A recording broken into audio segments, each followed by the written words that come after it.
Hi guys, आप देख रहे हैं फ्लाइंग करियर पॉइंट। दोस्तों, आप सभी का हमारे चैनल पे बहुत बहुत स्वागत है। दोस्तों, आज हम लोग एक यूपी पीसीएस का यूपी पीसीएस का प्रैक्टिस सेट हम लोग हल करेंगे। और इसमें एक जीएस का ये फर्स्ट पेपर है प्री का। तो हम लोग अच्छे से खूब सॉल्व करेंगे और इसके जितनी प्रैक्टिस कर लेंगे, ज़्यादा से ज़्यादा प्रैक्टिस कर लेंगे, उतने ज़्यादा हम लोगों के क्वेश्चन तैयार हो जाएंगे। और कोई क्वेश्चन जो है किसी भी विषय से कहीं से भी आता है तो उसको अटेंड करने में कोई भी दिक्कत नहीं होगी। तो आप लोग ज़्यादा से ज़्यादा कोशिश करिए कि प्रैक्टिस सेट जो है अगर आप लोगों को कहीं भी मिल जाए, ज़रूरी नहीं कि आप हमारे ही चैनल पे देखें। मैं मेहनत कर रहा हूँ तो जाहिर सी बात है कि मेरी भी कोशिश होगी कि आप लोग हमारे चैनल के साथ बने रहें। लेकिन अगर आपको इसके अलावा कहीं और भी जो है आप लोगों को प्रैक्टिस सेट अगर मिलता है तो आप लोग वहाँ से ले करके उसको सॉल्व करते रहिए। इससे क्या होता है कि बहुत सारे क्वेश्चन रिपीट होते रहते हैं, या इसका यूपी पीसीएस का स्टैंडर्ड क्या है, कितना डीप क्वेश्चन पूछता है, कहाँ कहाँ से पूछता है। तो ये सारी चीज़ें जो है प्रैक्टिस करने से समझ में आ जाती हैं, तो काफ़ी क्वेश्चन गलत होने से बच जाते हैं। तो इसलिए आप लोगों को चाहिए कि आप लोग ज़्यादा से ज़्यादा जो है प्रैक्टिस सेट हल करने की कोशिश करें। तो चलिए आइए शुरू करते हैं। हम लोग बगैर टाइम वेस्ट किए हुए पेपर के एक एक क्वेश्चन जो है उठाते हैं और हम लोग इसको हल करेंगे। तो चलिए आइए शुरू करते हैं। तो पहला क्वेश्चन है, निम्नलिखित में से भारतीय राष्ट्रीय कांग्रेस के किस अधिवेशन में महात्मा गांधी ने कहा था, गांधी मर सकते हैं परंतु गांधीवाद हमेशा बना रहेगा? आप लोगों में से कितने लोग इसका जो है सही आंसर जानते हैं? आप लोग अगर कमेंट बॉक्स में लिख सकते हैं आंसर मालूम करने से पहले, तो कमेंट बॉक्स में इसका आंसर दें। चार ऑप्शन दे रखे हैं। कलकत्ता अधिवेशन 1928 में, लाहौर अधिवेशन 1929 में, मद्रास अधिवेशन 1927 में, कराची अधिवेशन 1931 में। महात्मा गांधी ने कहा था गांधी मर सकते हैं परंतु गांधीवाद हमेशा बना रहेगा। तो ये जो है कौन से अधिवेशन में इस बात को गांधी जी ने कहा था, तो ये आप लोगों को बताना है। तो चलिए हम इसका आंसर बता दे रहे हैं। इसका आंसर डी वाला सही हो जाएगा। कराची अधिवेशन 1931 में गांधी जी ने कहा था कि गांधी मर सकता है या गांधी मर सकते हैं, गांधी मर सकते हैं लेकिन गांधीवाद हमेशा ज़िंदा रहेगा। इन्होंने अपना एक आइडियोलॉजी पेश किया था कि गांधीवाद के नाम से। तो ये गांधीवाद क्या है इसके विषय में हम आगे फिर कभी जो है डिस्कस करेंगे। लेकिन ये गांधीवाद उनको जो है उनके क्या विचारधारा रही है, विचारधारा से संबंधित ये बात है। तो इसको जो है कराची अधिवेशन 1931 में गांधी जी ने कहा था। चलिए अगले क्वेश्चन में आ जाते हैं। किसने कहा था कि तिलक भारतीय अशांति के जनक हैं? वी चिरोल, पहला ऑप्शन है वी चिरोल, या वी, कुछ किताबों में वी शिरोल भी आता है, वी शिरोल या वी चिरोल जो भी है। नंबर बी है लुई फिशर, नंबर सी है वेब मिलर, नंबर डी है लॉर्ड रीडिंग। तो आप लोगों में से कितने लोग जो है इसका सही आंसर जानते हैं? कमेंट बॉक्स में इसका आंसर दीजिए ABCD करके। तो यहाँ पर अब हम इसका जो है आंसर रिवील कर रहे हैं कि दूसरे का ए वाला सही है। वी शिरोल या वी चिरोल जो थे, इन्होंने ये कहा था कि भारतीय जो तिलक हैं ये भारतीय अशांति के ये जनक हैं। क्वेश्चन नंबर 3 है, सूची फर्स्ट को सूची सेकंड से सुमेल कीजिए और सूचियों के नीचे दिए गए कोड से सही उत्तर चुनिए। सूची फर्स्ट में दे रखा है लेडी कैथरीन मेयो, और सूची सेकंड में पहला नंबर है फ्रीडम एट मिडनाइट। इसमें से कौन सा सही उत्तर है ये बताना है।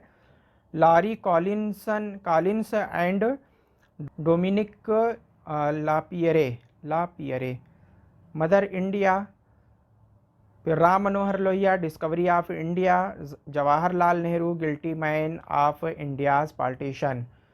कौन सा इसमें जो है सुमेल है जो कि गलत है? तो इसको कोड देख लेते हैं। पहले ए नंबर में है, पहले का A22 B21 C24 D23, और बी नंबर है A21 B22 C23 और D24। सी नंबर है A21 B22 C24 और D23। और डी नंबर है A24, B23, C22, D21।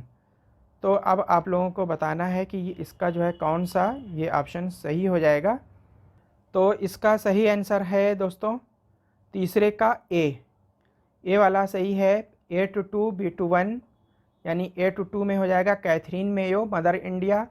फिर है B21 Larry Collins and Dominique Lapierre, इसका फ्रीडम एट मिडनाइट, ये वाला सही हो जाएगा। फिर C24 है Ram Manohar Lohia, guilty man of India's partition और Jawaharlal Nehru, discovery of India, D23 हो जाएगा। नेक्स्ट क्वेश्चन लेते हैं। चंपारण में तिनकठिया प्रथा का तात्पर्य था। चंपारण में एक तिनकठिया प्रथा रही है बिहार के चंपारण ज़िले में। तो इसका तात्पर्य क्या रहा है? तिनकठिया प्रथा का जो है क्या तात्पर्य था? 3/20 भूभाग पर नील की खेती करना, 3/19 भूभाग पर नील की खेती करना, 3/18 भाग पर नील की भूभाग पर नील की खेती करना और उपरोक्त में से कोई नहीं। तो चौथे वाले का जो है क्या आंसर होगा? आप लोग अगर कोई भी जानते हैं तो कमेंट बॉक्स में लिखिए। 3/20 यानी कि ए वाला इसका सही है। 1/20 भाग पर नील की खेती करना होता था। ये अंग्रेज़ी सरकार के द्वारा जो है ये एक आवश्यक आदेश रहा है, जिसको जो है मानना सभी किसानों के लिए, चंपारण के सभी किसानों के लिए इसको चंपारण में लागू किया गया था। इसलिए जो है चंपारण के किसानों पर ही लागू होता था। तो ये वहाँ जो है तिनकठिया प्रथा कहलाती थी। तिनकठिया का मतलब कि 3/20 भूभाग पर इनको नील की खेती करनी होती थी। तो ए वाला सही हो जाएगा। फिर 5 नंबर है, तिनकठिया युग्मों में से कौन सा एक सही सुमेलित है? कुषाण गंधार शैली, मुगल। बी हो जाएगा मुगल अजंता चित्रकारी, नंबर सी है मराठा पहाड़ी चित्र शैली, नंबर डी है सिंधु घाटी सभ्यता चित्रित धूसर मृदभांड। इसमें से कौन सा सही है? निम्नलिखित युग्मों में से कौन सा सही सुमेलित है? कुषाण गांधार शैली, मुगल अजंता चित्रकला और मराठा पहाड़ी चित्र शैली, कौन सही सुमेलित है? और सिंधु घाटी सभ्यता चित्रित धूसर मृदभांड। तो कुषाण गांधार शैली पहला वाला इसमें सही हो जाएगा, ए वाला। छठा नंबर है, निम्न कथनों पर मनन कीजिए। कथन ए, भारत की सार्वजनिक क्षेत्र की 14 तेल शोधशालाओं में से 7 तटीय क्षेत्र में स्थित है। कारण आर, तटीय एवं अपतटीय तेल क्षेत्रों में बड़ी मात्रा में कच्चा तेल प्राप्त होता है। ए हो जाएगा, ए आर दोनों सही है। आर ए की सही व्याख्या कर रहा है। बी है, ए आर दोनों सही है परंतु आर ए की सही व्याख्या नहीं कर रहा है, सही व्याख्या नहीं है। और सी हो जाएगा, ए सही है परंतु आर गलत है। डी है, ए गलत है परंतु आर सही है। तो इसमें कौन सा सही हो जाएगा? भारत की सार्वजनिक क्षेत्र की 14 तेल शोधशालाओं में से 7 तटीय क्षेत्रों में स्थित हैं। जो भारत में 14 तेल शोधशालाएं हैं जहाँ पे तेल की छनाई का काम होता है, जिसको रिफाइनरी बोलते हैं। तो ये सही बात है कि जितनी भी रिफाइनरी लगी हुई हैं भारत में, रिफाइनरी कंपनियां हैं, उनमें से 14 शोधशालाएं जो रिफाइनरी हैं वो भारत के तटीय क्षेत्रों में है। और दूसरा है कि तटीय एवं अपतटीय तेल क्षेत्रों से बड़ी मात्रा में कच्चा तेल प्राप्त होता है। तो दोस्तों जो है ये जो तटीय और अपतटीय तेल क्षेत्रों में, तटीय और अपतटीय क्षेत्र जितने भी हैं वहाँ से कह रहा है कि कच्चा तेल बड़ी मात्रा में प्राप्त होता है। इसीलिए मतलब जो है पहला वाला है, मतलब कि 14 जो तेल शोधशालाएं हैं इनमें से 7। क्वेश्चन नंबर 6 है, निम्न कथनों पर मनन कीजिए। कथन ए है, भारत की सार्वजनिक क्षेत्र की 14 तेल शोधशालाओं में से 7 तटीय क्षेत्र में है। यानी कि जो सार्वजनिक क्षेत्र की जो सरकारी रिफाइनरी कंपनियां हैं 14, उनमें से 7 कह रहा है कि जो तटीय क्षेत्रों पे लगी हुई है, यानी कि समुद्र के किनारे का जो तटीय क्षेत्र है वहाँ लगाई गई हैं। और इसका कारण कह रहा है कि तटीय एवं अपतटीय क्षेत्र तेल क्षेत्रों से बड़ी मात्रा में कच्चा तेल प्राप्त होता है। तो जो तटीय और अपतटीय क्षेत्र हैं वहाँ से कच्चा तेल भी प्राप्त होता है, लेकिन ये इसकी व्याख्या नहीं कर रहा है, क्योंकि जो है जो 14 में से 7 शोधशालाएँ हैं, जो रिफाइनरी कंपनियाँ हैं, वो तटीय क्षेत्रों में लगाया गया है।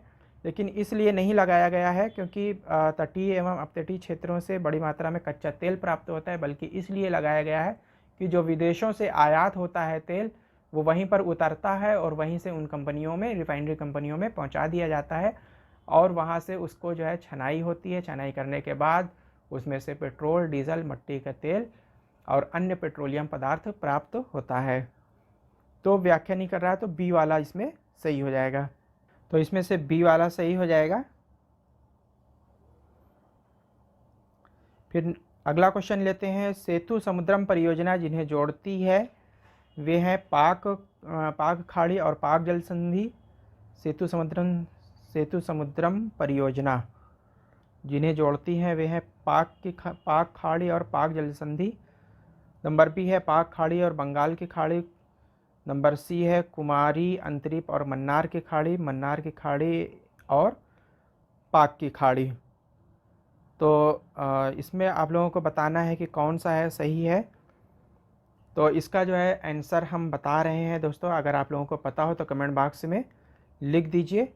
इसमें से हो जाएगा डी वाला ऑप्शन, जो मन्नार की खाड़ी और पाक की खाड़ी है, यहाँ से इसको जो है पाक जल संधि है वो इसको जोड़ती है। सेतु समुद्रम परियोजना मन्नार की खाड़ी, सेतु समुद्रम परियोजना मन्नार की खाड़ी और पाक की खाड़ी को आपस में जोड़ती है। क्वेश्चन नंबर 8 है, सूची फर्स्ट को सूची सेकंड से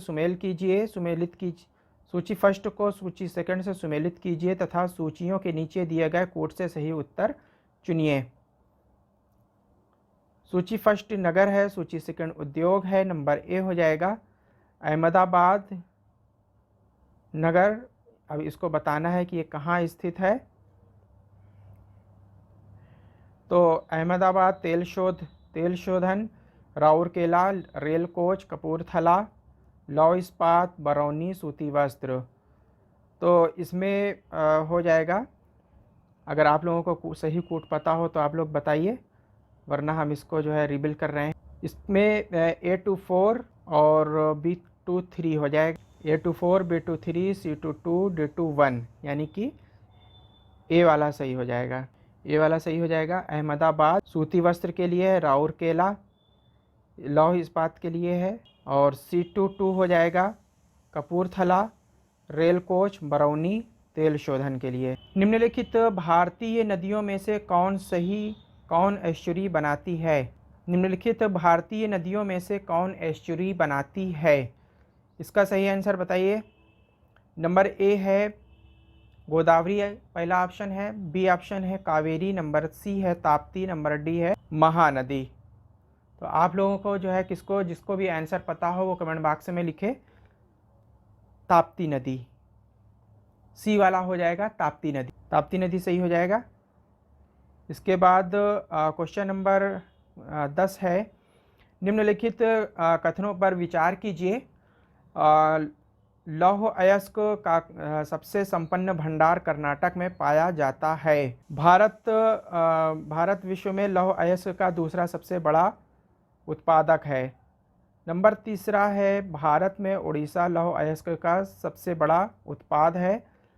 और नीचे दिए गए कोड से सही उत्तर चुनिए। ऑप्शन ए है केवल एक, ऑप्शन बी है 2 और तीसरा, ऑप्शन सी है पहला और तीसरा, ऑप्शन डी है ये सभी।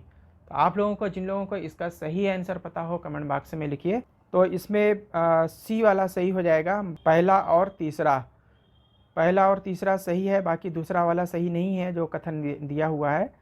तो लौह अयस्क का सबसे संपन्न भंडार कर्नाटक में पाया जाता है। और सी में जो है तीसरा वाला दिया हुआ है, भारत में उड़ीसा लौह अयस्क का सबसे बड़ा भारत उड़ीसा में लौह अयस्क का सबसे बड़ा उत्पाद है। नेक्स्ट है 11 नंबर, किस प्रधानमंत्री के कार्यकाल के दौरान भारत के संविधान में नवी अनुसूची को पुनः स्थापित किया गया था?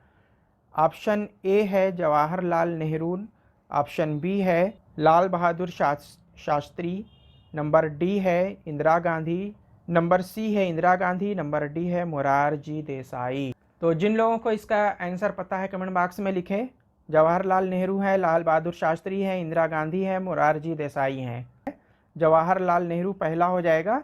जवाहरलाल नेहरू ने नवी अनुसूची को पुनः स्थापित किया था, नवी अनुसूची को, तो ए वाला सही हो जाएगा। फिर नेक्स्ट है क्वेश्चन नंबर 12 पे आ जाते हैं। सूची फर्स्ट को सूची सेकंड से सुमेलित कीजिए तथा सूचियों के नीचे दिए गए कोड से सही उत्तर चुनिए। सूची फर्स्ट, बंदी प्रत्यक्षीकरण, परमादेश, उत्प्रेक्षण, अधिकार परीक्षा।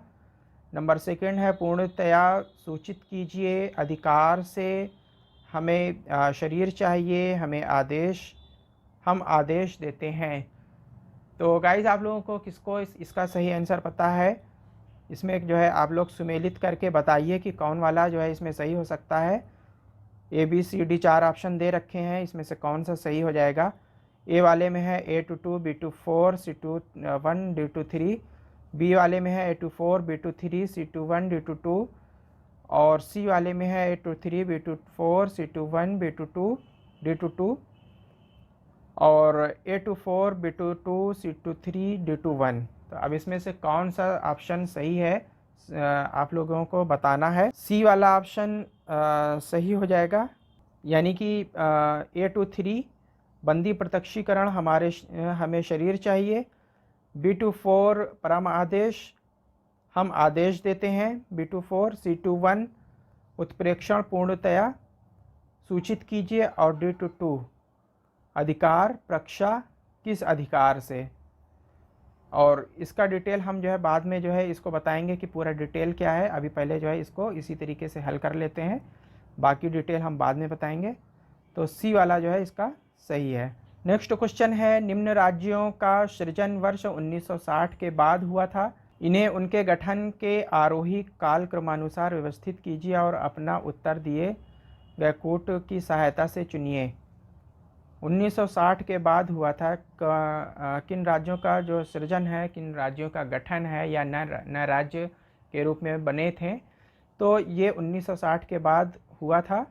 तो आरोही क्रम में बताना है, यानी कि सबसे पहले कौन सा हुआ था, उसके बाद, फिर उसके बाद। तो हरियाणा पहला है, दूसरा सिक्किम, नंबर तीसरा नागालैंड, चौथा मेघालय है। अब इसका जो है पहला, दूसरा, तीसरा, चौथा ए नंबर, बी नंबर हो जाएगा, दूसरा, तीसरा, चौथा पहला, और सी है तीसरा पहला, चौथा दूसरा, और डी है दूसरा पहला, दूसरा, चौथा, पहला, तीसरा, डी वाला। तो आप लोगों को बताना है कि इसका कौन सा आंसर जो है सही है। जिन लोगों को इसकी सही जानकारी हो, सही जानते हो, वो लोग कमेंट बॉक्स में इसका आंसर लिख करके बताएं। तो इसका आंसर हम बताए दे रहे हैं, सी वाला इसका आंसर सही है। तीसरा पहले बना है, यानी कि पहले नागालैंड, फिर पहला हरियाणा, फिर चौथे नंबर वाला, फिर यानी कि मेघालय, और फिर उसके बाद लास्ट में सिक्किम बना है। तीसरा पहला, चौथा दूसरा, यानी कि नागालैंड, फिर हरियाणा, फिर मेघालय, फिर सिक्किम। क्वेश्चन नंबर 14 है, राज्य सरकार को कानूनी मामलों में सलाह देने के लिए अधिकृत है। राज्य सरकार को कानूनी सलाह देने के लिए अधिकृत है। तो पहला है मुख्य न्यायाधीश, नंबर बी है महान्यायवादी, नंबर सी है महाअधिवक्ता, नंबर डी है उच्च न्यायालय के न्यायाधीशों की खंडपीठ। दोस्तों, राज्य सरकार को भी अक्सर कानूनी सलाह की ज़रूरत पड़ जाती है। कोई कानून बन रहा होता है, या कोई आर्डर पास करना होता है, या किसी के विरुद्ध कार्रवाई करनी होती है। तो ऐसे बहुत सारी जगहों पे कानूनी कार्रवाई करना है, तो कहाँ पे क्या कार्रवाई करना है, या कौन सा कानून बनाना है, तो कौन सा प्रावधान उसमें रखना है, कौन सा प्रावधान नहीं रखना है, या तो बहुत सारी इस तरीके से राज्य सरकार के पास बहुत सारी दिक्कतें आती हैं। तो ऐसे में जो है होता क्या है के कानून की जो है उसमें सही जानकारी होना ज़रूरी रहता है। तो इसकी सलाह देने के लिए राज्य सरकार के पास एक महाअधिवक्ता होता है, जो कि राज्य सरकार का सबसे बड़ा एडवोकेट होता है, सबसे बड़ा वकील होता है। तो राज्य सरकार के पास जो बड़ा वकील होता है उसे महाधिवक्ता कहते हैं। ये महाधिवक्ता का यही कार्य ही होता है कि वो राज्य सरकार को कानूनी सलाह दे। राज्य सरकार का कोई मुकदमा है या राज्य सरकार के विरुद्ध कोई मुकदमा लड़ रहा है, तो उसमें राज्य सरकार को क्या कार्रवाई करनी चाहिए, क्या जो है किस तरीके से अपनी बात रखनी चाहिए कोर्ट में, ये सारी जो है चीज़ें महाअधिवक्ता राज्य सरकार की ओर से करता है। तो इसमें महाधिवक्ता वाला आंसर सी वाला सही हो जाएगा।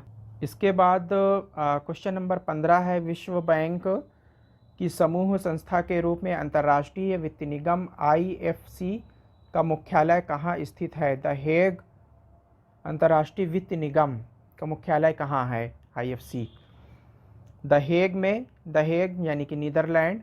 नंबर बी है वाशिंगटन DC यानी कि अमेरिका। नंबर सी है वियना ऑस्ट्रेलिया और जेनेवा स्विट्ज़रलैंड। तो इसका जो है जिन लोगों को सही ऑप्शन पता है आप लोग कमेंट बॉक्स में लिखिए फटाफट। दोस्तों जो है अगर आप लोगों को मज़ा आ रहा है इस तरीके के क्वेश्चन हल करने में और कुछ नॉलेज बढ़ रही है अगर आप लोगों को, तो कमेंट बॉक्स में लिखिए। और जिन लोगों को वीडियो अच्छा लग रहा हो, पसंद आ रहा हो, तो वीडियो को लाइक कर दीजिएगा और अपने दोस्तों में शेयर कर लीजिएगा। जिन लोगों ने अभी तक हमारे चैनल को सब्सक्राइब नहीं किया है, सब्सक्राइब कर लीजिएगा और बराबर में लगे हुए बेल के आइकन को प्रेस कर दीजिए। और कमेंट बॉक्स में आप लोग अपना आंसर इसमें देते रहिए, क्योंकि जो प्रीवियस ईयर का जो हम पेपर सॉल्व करा रहे थे उसमें तो आंसर दे रखा था, उसकी व्याख्या भी दे रखी थी, लेकिन इसमें ना तो व्याख्या है और ना ही आंसर दे रखा है। तो इसलिए आप लोगों को चाहिए कि आप लोग इसमें जो है अपना पार्टिसिपेट करें, ज़्यादा से ज़्यादा पार्टिसिपेट करें। और इसका फिर जो है सही आंसर क्या है उसको हम बता देते हैं इसमें। तो आप लोगों को जिनको नहीं मालूम है उसको आप लोग नोट कर सकते हैं। इसमें से आप लोग जो है एक डायरी बना लीजिए, डायरी में जो है वो सारे क्वेश्चन ज़रूर नोट करते चलिए जो कि आप लोगों को नहीं आते हैं, आंसर सहित उसको नोट करते चलिए और रिपीट करते रहिए। और जितने ज़्यादा जो है क्वेश्चन पेपर हल कर लेंगे आपको एग्ज़ाम हॉल में बहुत हेल्प करेंगे।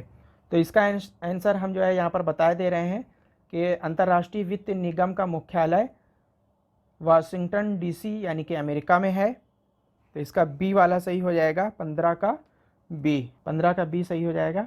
नेक्स्ट है गन्ने की उचित एवं लाभप्रद कीमत fair and remunerative price FRP को निम्नलिखित में से कौन अनुमोदित करता या करती है? तो आर्थिक मामलों की मंत्रिमंडल समिति। नंबर बी है कृषि लागत एवं कीमत आयोग। नंबर सी है कृषि मंत्रालय का विपणन और निरीक्षण निदेशालय। नंबर डी है कृषि उत्पाद विपणन समिति। गाइस आप लोग जो है फटाक से इसका आंसर लिखिए जिनको भी पता है, बाकी जिन लोगों को नहीं मालूम है वो लोग जो है नोट कर लें। इसका ए वाला सही है, आर्थिक मामलों की मंत्रिमंडलीय समिति। आर्थिक मामलों की मंत्रिमंडलीय समिति है जो कि इसमें जो है जो गन्ने के जो उचित मूल्य है और लाभप्रद मूल्य है यानी कि लाभकारी है किसानों के लिए, और सही जो है इसका प्राइस क्या होगा, सही रेट क्या होगा जिससे किसानों को फ़ायदा हो। तो ये आर्थिक मामलों की मंत्रिमंडलीय समिति होती है। आर्थिक मामलों की मंत्रियों का एक समूह होता है जो कि मंत्रिमंडलीय समिति कहलाती है। तो वो इसको तय करती है कि कितना रखना चाहिए, कितना नहीं रखना चाहिए कीमत, वो इसको तय करती है। क्वेश्चन नंबर 17 है, अंतर्राष्ट्रीय मुद्रा कोष के विषय के संबंध में निम्नलिखित में से कौन सा कथन सही है? नंबर ए है यह किसी भी देश को ऋण प्रदान कर सकता है। नंबर बी है यह केवल विकसित देशों को ऋण प्रदान कर सकता है। नंबर सी है यह केवल सदस्य देशों को ऋण प्रदान कर सकता है। नंबर डी है यह किसी भी देश के केंद्रीय बैंक को ऋण प्रदान कर सकता है। तो इसमें कौन सा सही हो जाएगा दोस्तों? आप लोग कमेंट बॉक्स में लिखिए फटाफट, जिन लोगों को पता हो फटाफट लिखिए। तो इसमें सी वाला सही हो जाएगा, यह केवल सदस्य देशों को ऋण प्रदान कर सकता है। क्वेश्चन नंबर 18 है, निम्न में से किससे या किनसे लागत जन्य मुद्रास्फीति हो सकती है? बाजार में श्रम की कमी, ऋण की लागत में वृद्धि और नंबर तीसरा है जमाखोरी। नीचे दिए गए कोट का सही प्रयोग कर सही उत्तर चुनिए। ए हो जाएगा पहला और दूसरा, बी हो जाएगा केवल एक, सी हो जाएगा दूसरा और तीसरा, डी हो जाएगा पहला, दूसरा तथा तीसरा। तो आप लोग बताइए गाइस जो है कौन सा जो है आंसर सही है।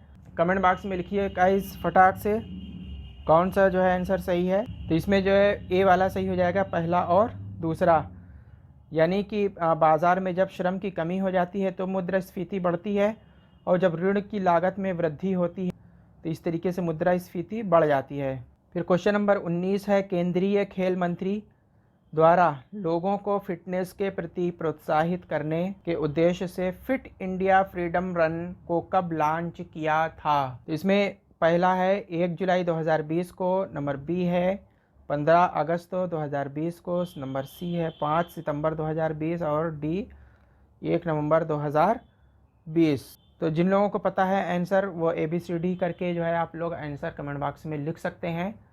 तो जिन लोगों को नहीं मालूम है उनको जो है हम यहाँ पर बता दे रहे हैं। इसका सही आंसर है 2020, 15 अगस्त 2020। क्वेश्चन नंबर 20 है, जनवरी 2020 को किस भारतीय बंदरगाह का नाम बदलकर डॉक्टर श्यामा प्रसाद मुखर्जी रखा गया? जवाहरलाल नेहरू बंदरगाह, कोलकाता बंदरगाह, गोवा बंदरगाह, विशाखापट्टनम बंदरगाह। तो इसमें बी वाला सही हो जाएगा कोलकाता बंदरगाह। इसके बाद निम्नलिखित में से किस आंदोलन के साथ अरुणा आसफ अली जुड़ी हैं? असहयोग आंदोलन, सविनय अवज्ञा आंदोलन, वैयक्तिक सत्याग्रह और भारत छोड़ो आंदोलन। तो ये डी वाला सही हो जाएगा 21 का, भारत छोड़ो आंदोलन। फिर 22 नंबर है, निम्नलिखित युग्मों में से कौन सा सही सुमेलित है? WC Smith, the Muslim of British India. Number B है Khalid B Saeed, Pakistan the formative phase. Number C है Peter Hardy, Khilafat to partition. Number D है Moin Shakir, modern Islam in India. तो इसमें बी वाला सही हो जाएगा Khalid B Saeed, Pakistan the formative phase, ये वाला सही हो जाएगा। ये बुक है दोस्तों गाइस, ये बुक है। तो जिन लोगों को नहीं मालूम है सही उत्तर सम्मिलित कीजिए। तो इसमें बी वाला सही है Khalid B Saeed, Pakistan the formative phase. Question number 23 है, वर्ष 1905 में क्रांतिकारी संगठन अभिनव भारत संगठित किया गया था। ओडिशा में, बंगाल में, नंबर सी है उत्तर प्रदेश में, नंबर डी है महाराष्ट्र में। तो इसका सही आंसर है 23 का डी, महाराष्ट्र में। 23 का डी हो जाएगा महाराष्ट्र में। क्वेश्चन नंबर 24 है, सभी भक्ति संतों के मध्य एक समान विशेषता थी कि उन्होंने अपनी वाणी को उसी भाषा में लिखा जिसे उनके भक्त समझते थे। नंबर बी है पुरोहित वर्ग की सत्ता को नकारा। नंबर सी है स्त्रियों को मंदिर जाने को प्रोत्साहित किया। नंबर डी मूर्ति पूजा को प्रोत्साहित किया। तो 24 का ए हो जाएगा, 24 का ए हो जाएगा अपनी वाणी उसी भाषा में लिखा जिसमें उनके भक्त समझते थे। मुगल प्रशासन में मुहतसिब था। सेना अधिकारी, विदेश विभाग का मुख्य। नंबर सी लोक आचरण अधिकारी। नंबर डी है पत्र व्यवहार विभाग का अधिकारी। तो डी वाला हो जाए, सी वाला हो जाएगा गाइस, सी वाला हो जाएगा इसमें, यानी कि लोक आचरण अधिकारी। फिर इसके बाद 26 है, जिसके शासन में गुरु नानक देव ने सिख धर्म की स्थापना की वह कौन था? फिरोज शाह तुगलक, सिकंदर लोधी, हुमायूं और अकबर। तो 26 का हो जाएगा बी वाला सिकंदर लोधी। सिकंदर लोधी के टाइम में गुरु नानक ने सिख धर्म की स्थापना की और वह सिकंदर लोधी रहा है। सिकंदर लोधी के समय में गुरु नानक देव ने सिख धर्म की स्थापना की थी। क्वेश्चन नंबर 27 है, अहमद शाह अब्दाली के भारत पर आक्रमण और पानीपत की तीसरी लड़ाई जनता का तत्कालिक कारण थी। नंबर ए है मराठों द्वारा लाहौर से अपने वायसराय तैमूर शाह के निष्कासन का बदला लेना चाहता था। निष्कासन का बदला लेना चाहता था। नंबर बी है, उसे जालंधर के कुंठाग्रस्त राज्यपाल आदीन बेग खान ने पंजाब पर आक्रमण करने के लिए आमंत्रित किया। नंबर सी है, वह मुगल शासन को चहार महल यानी कि गुजरात, औरंगाबाद, सियालकोट और पसरूर के राजस्व का भुगतान न करने के लिए दंडित करना चाहता था। नंबर डी है, वह दिल्ली की सीमाओं तक पंजाब के सभी उपजाऊ मैदानों को हड़प कर अपने राज्य में विलय करना चाहता था।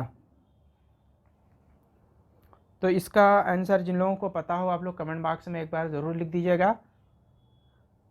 बाकी यहाँ पे मैं इसका आंसर जो है ओपन कर रहा हूँ। 27 का ए हो जाएगा, मराठों द्वारा लाहौर से अपने व्यवसाय तैमूर शाह के निष्कासन का बदला लेना चाहता था। अहमद शाह अब्दाली ने भारत पर आक्रमण और पानीपत की तीसरी लड़ाई लड़ने का तत्कालिक कारण क्या था? वह मराठों द्वारा लाहौर से अपने वायसराय तैमूर शाह के निष्कासन का बदला लेना चाहता था। निम्नांकित में से कौन सा उद्योग चूना पत्थर को मुख्य कच्चे माल के रूप में उपयोग करता है? एल्युमिनियम, सीमेंट, उर्वरक, फेरोमैग्नीज। तो 28 का बी वाला हो जाएगा, सीमेंट। चूना पत्थर का मुख्य कच्चे माल के रूप में उपयोग सीमेंट के लिए होता है। नंबर 29 नंबर में आ जाते हैं। दक्षिण भारत की नदियां प्रमुख रूप से निम्न में से कौन सा अफवाह तंत्र बनाती हैं?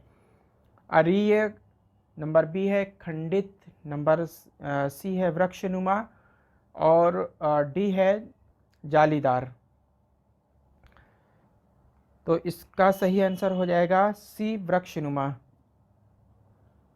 क्वेश्चन नंबर 30 है, 2011 में देश की जनसंख्या राज्यों में साक्षरता दर सबसे कम थी। उड़ीसा में, बिहार में, झारखंड में, छत्तीसगढ़ में। सबसे ज़्यादा कहाँ थी?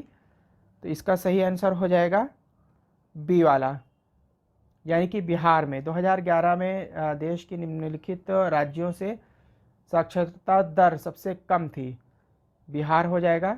तो गाइज़ अभी प्रैक्टिस सेट का अभी हम ये 30 क्वेश्चन ही इसमें लेकर के जो है चल रहे हैं। बाकी आगे भी और क्वेश्चन लेकर के आएंगे। आप लोगों को ये वीडियो जो है इस प्रैक्टिस सेट का चाहिए कि नहीं चाहिए, आप लोग कमेंट बॉक्स में ज़रूर लिखिएगा। और बाकी हम इसको जो है और अच्छा जो है बनाने की कोशिश करेंगे। आप लोगों को अगर मज़ा आ रहा है तो आप लोग कमेंट बॉक्स में लिखिएगा कि आगे भी हम इस तरीके की वीडियो लेकर के आते रहें। और जो लोग UPPCS CDPO के लिए की प्रिपरेशन कर रहे हैं वो लोग इसको ज़रूर इस तरीके के प्रैक्टिस सेट को हल करते रहें। दोस्तों आप लोग पूरी वीडियो देखा करिए, स्किप ना किया करिए। इससे जो है वीडियो की रीच डाउन हो जाती है। अगर आप लोग स्किप करते हैं तो हमारी पूरी मेहनत बेकार हो जाती है। इसलिए आप लोग कोशिश करिए कि आप लोग इसको बिल्कुल भी स्किप ना किया करें, पूरा वीडियो देखा करें।